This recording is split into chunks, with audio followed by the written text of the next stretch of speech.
Southampton have decided to sack manager Ivan Juric after the club officially have been relegated back to the Championship next season. And I've got a lot of thoughts. And I've got thoughts about Juric, I've got thoughts about the players, but I've also got thoughts about Southampton, the club itself, and the way it's run at the moment. Because I've got, I don't think one person can have the blame for what's gone on to Southampton this season.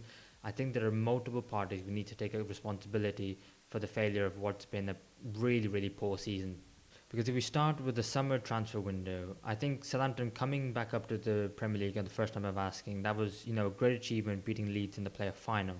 However, the recruitment and the players that they brought in, they needed experience, they needed quality, and I'm not sure they quite hit the nail on the head with what they were going for. Because, yes, Taylor Howard-Bellis, and Ramsdale, Flynn Downs, Cameron Archer, Mateus Fernandes, Brentford Diaz, Yukina Sugawara, I think these are all very good and are very capable of being Premier League footballers. I think if you were to put Taylor Howard-Bellis in, let's say, Brighton, I think you'd do a great job. If you put Ramsdale, let's say, Fulham, I think you'd do a great job. Flynn Downs was at West Ham, I think he could do a great job there. Similar, like Mateo Fernandes, I think he's a shoe-in to like maybe go to Wolves if Wolves lose Mateus Cunha. I think these are good players. However, if you put them into the Southampton side and you say, right, be the man, be the person who's going to lead this side out of relegation and keep them in the league next season, I don't think these players have, one, the personality, and most importantly, secondly, the quality to do so. And collectively, I don't think they had it either. I think individually in other better teams, they could be great players, but not in the Southampton side. So I initially had an issue with the recruitment, and the warning signs were going into the season before a ball was even kicked. In my preseason predictions, I had Southampton bottom. I thought they're going to be very much like Vincent Company, and I thought with this Burnley side, and I thought that they were just going to go down trying to play this attractive style of football, which wasn't going to work. Which brings me, secondly, onto the manager or managers that they've had. Firstly, though, I want to talk about Russell Martin before getting to Juric, because I think what Martin left Juric had an impact on what he was able to do at the club. Because Russell Martin was sacked 16 games into the Premier League season, around about just before Christmas time, and the team only had 5 points, 1 win, 2 draws, 13 losses. And at this point, there were 9 points off safety. Now, funnily enough, they're really 4 points off Wolves at that point in the season, and you saw the difference that Wolves have had so far, and, they're 12 points clear of Ipswich at the time of recording, so, things could have gone very different. However, I think when Southampton decided to sack Russell Martin, had a huge impact on what Ivan Juric was able to do at the club, because of the fact that I believe it is far too late in the season for Southampton to sack Russell Martin. Now, if the board are thinking to themselves, going into the season, the goal is to stay in the Premier League, and if that's the remit that Russell Martin has, then therefore I believe that he should have been sacked based on the team's performances and the results. The performances were one thing, not being maybe pragmatic enough, not trying to score enough goals, conceding far too many. But the fact that he was adamant that his style of play was going to work, I think he was maybe changing towards the back end of the last few games he was in charge, but it was too slow and it was far too late if Southampton were going to stay in the league. But I have an issue with the board because they should have sacked Martin earlier if the remit was to stay in the Premier League.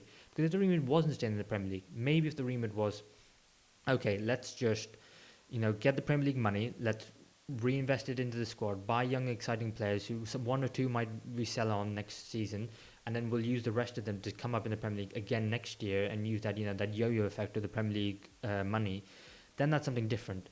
Then you maybe perhaps keep Russell Martin in charge because he's a young, exciting manager, got a great style of football that works in the Championship, just had some trouble implementing it in the Premier League. Maybe a bit too naive, who knows.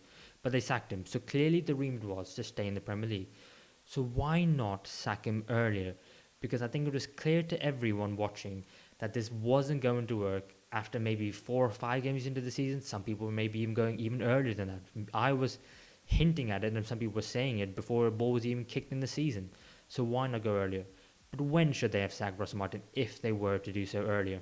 And well, if it was up to me, I would have sacked him in that November international break.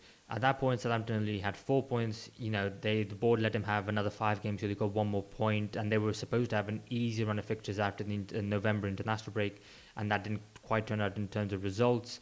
They were only 4 points off Ipswich at this point, 4 points off safety. And at least here, you could have had the credibility of going, okay, we've given him a chance. Thank you very much for getting us promoted, but it's time to move on. We don't think you're good enough to keep us in the league. But left it a little bit too late. And then 16 games in, then you decide to sack him. Then you decide to bring in a new manager. And at that point, it's, 3 more games and you're already at halfway stage in the season. But not only that, you're then giving any new manager, Jurić or not Jurić, that you're giving them only a handful of games, maybe 3 or maybe 4, just because it's around Christmas time and there's a handful more games, to assess the squad going into a January transfer window to figure out which players are good enough to keep the team in the league and which players need to be recruited. And that is such a short amount of time, and that to me is clearly reflected in the January transfers. Because Southampton didn't go out and sign ready-made players to try and improve the squad there and now to make a difference in the second half of the season. They signed 2 18-year-olds who haven't played a single minute of Premier League football for Southampton this season and are definitely for the future. You can't really put any blame at them.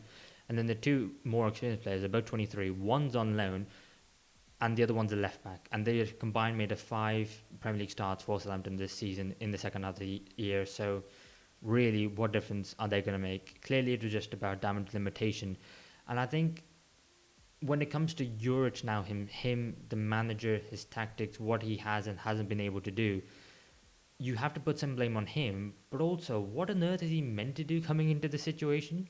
Because he's new to the Premier League. He's got a squad that, whether you think he's a good manager or not, he's not going to be able to implement his style of play, the one that he's used to. And even if Southampton do go back down to the Championship, you think to yourself, okay, maybe his style of play could still work in the Championship. Who knows?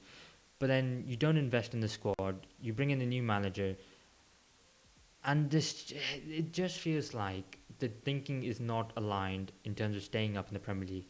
And I think ultimately it resulted in this, where from up to Joe, Southampton have picked up just 4 points in Ivan Juric's 14 Premier League games in charge, 1 win, 1 draw, 12 losses, giving the Croatian the lowest points per game average of any manager to take charge of 10 plus games in the competition, 0.29.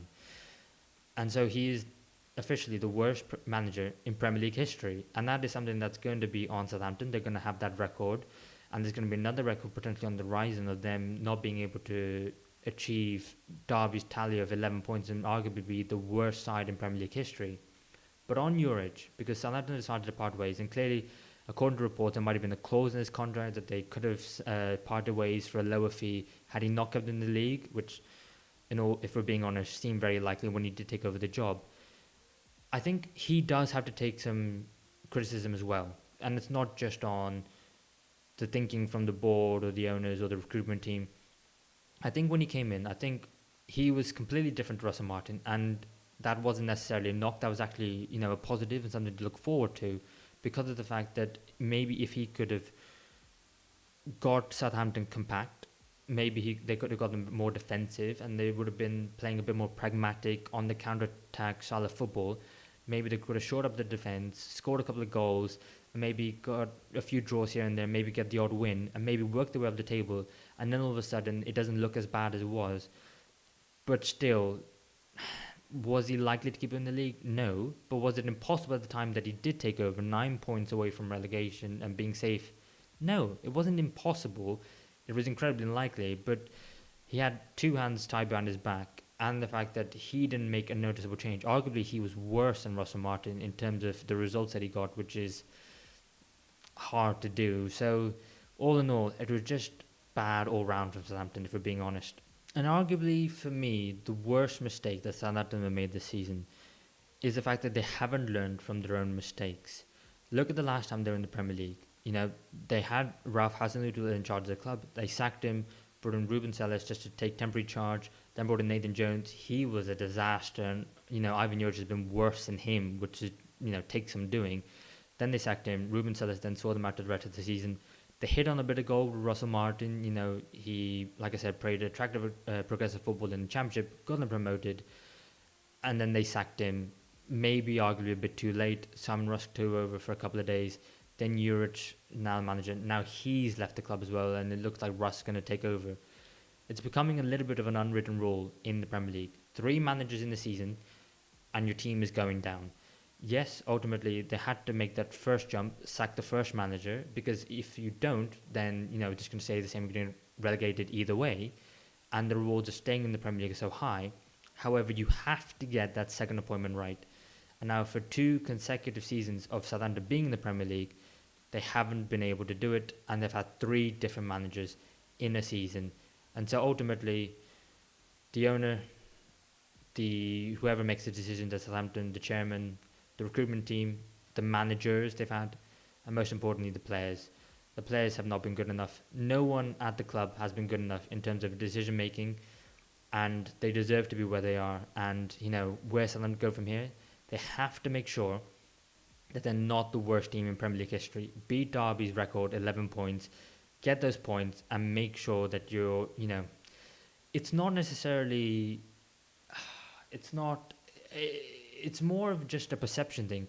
You don't want to give your fans, the constant hammering from other rival fans of the bantering of, oh, you're the worst side in Premier League history. That still follows Derby County around, and they haven't been in the Premier League since, and everyone talks about it and everyone mentions it. So just don't be that. And once you do that, just figure out who your next manager is and make sure they're the right appointment.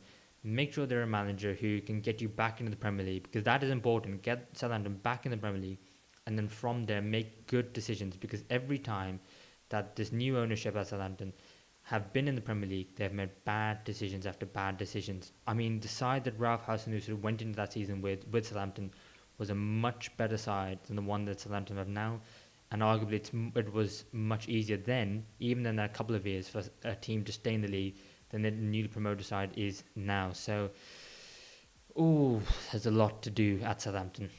But if I'm able to offer maybe a glimmer of hope, is the fact that I look at Sheffield United last season and thought to myself, they were in a terrible position. And then, Chris Wilder coming back into the club does all right with them in the Championship. They're, at the time of recording, second, I believe it is. They look like they could go up automatically. So it's not all doom and gloom. But I understand why Southampton decided to sack Ivan Juric, because he's not someone who has a, association with the club. He's not going to bring the good vibes. And if this next season in the Championship starts off really badly, it's going to turn, and you potentially ruin your chance of getting automatically back up at the first time of asking. So, yeah, I think probably he had to go, and it's better to start afresh in the Championship next season. Let me know what you guys think in the comments below. Give the video a like if you liked it. Sorry, Southampton fans.